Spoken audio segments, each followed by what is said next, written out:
வணக்கம் வியூவர்ஸ்.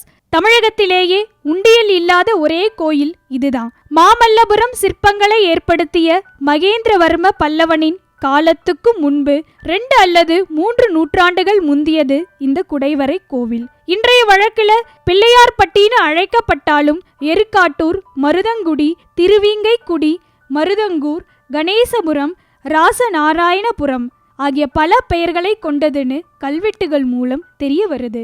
சிவகங்கை மாவட்டம் திருப்பத்தூர்லேருந்து 8 கிலோமீட்டர் தொலைவில் இருக்கிற இது 1300 ஆண்டுகளுக்கும் மேற்பட்டு பழமையானதா இருக்கலாம்னு ஆய்வுகள் சொல்லுது. கற்பக மரம் போல கேட்ட வரத்தை உடனே தர்றதால மூலவர கற்பக விநாயகர்னு கூப்பிடுறாங்க. யானை முகம் கொண்ட விநாயகர் ஓங்காரத்தின் வடிவமா வழிபடப்படுறாரு.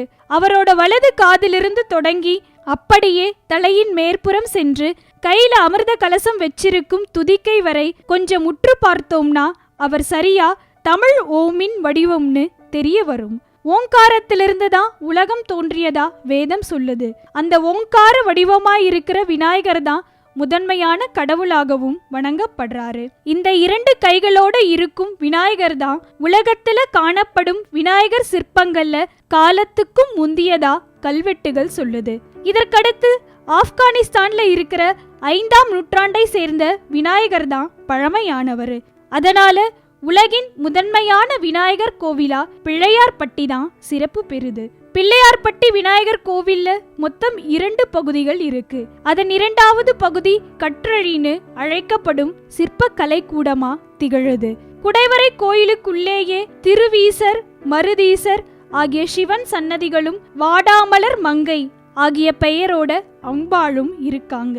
இங்க அலங்கார மண்டபத்துல இருக்கிற விநாயகர் ஓவியம் எங்க நின்னு பார்த்தாலும் நம்மை பார்க்கிற மாதிரியே இருக்கு. மேலும் செப்பு திருமேனியால் ஆன நடராஜரின் டமாரத்தை தட்டினா உண்மையான டமார ஒலி கேட்குது. விநாயகர் சதுர்த்திய 10 நாள் பெரிய திருவிழாவா கொண்டாடும் இந்த பிள்ளையார்பட்டிக்கு பக்கத்துல தான் ஒரு மலை உச்சியில புகழ்பெற்ற குன்றக்குடி முருகன் கோயிலும் அமைஞ்சிருக்கு. இன்னும் இந்த மாதிரி ஆன்மீகம் சம்பந்தமான உண்மைகளை தெரிஞ்சுக்க மறக்காம டெம்பிள் ரகசியம் சேனலை சப்ஸ்கிரைப் பண்ணுங்க.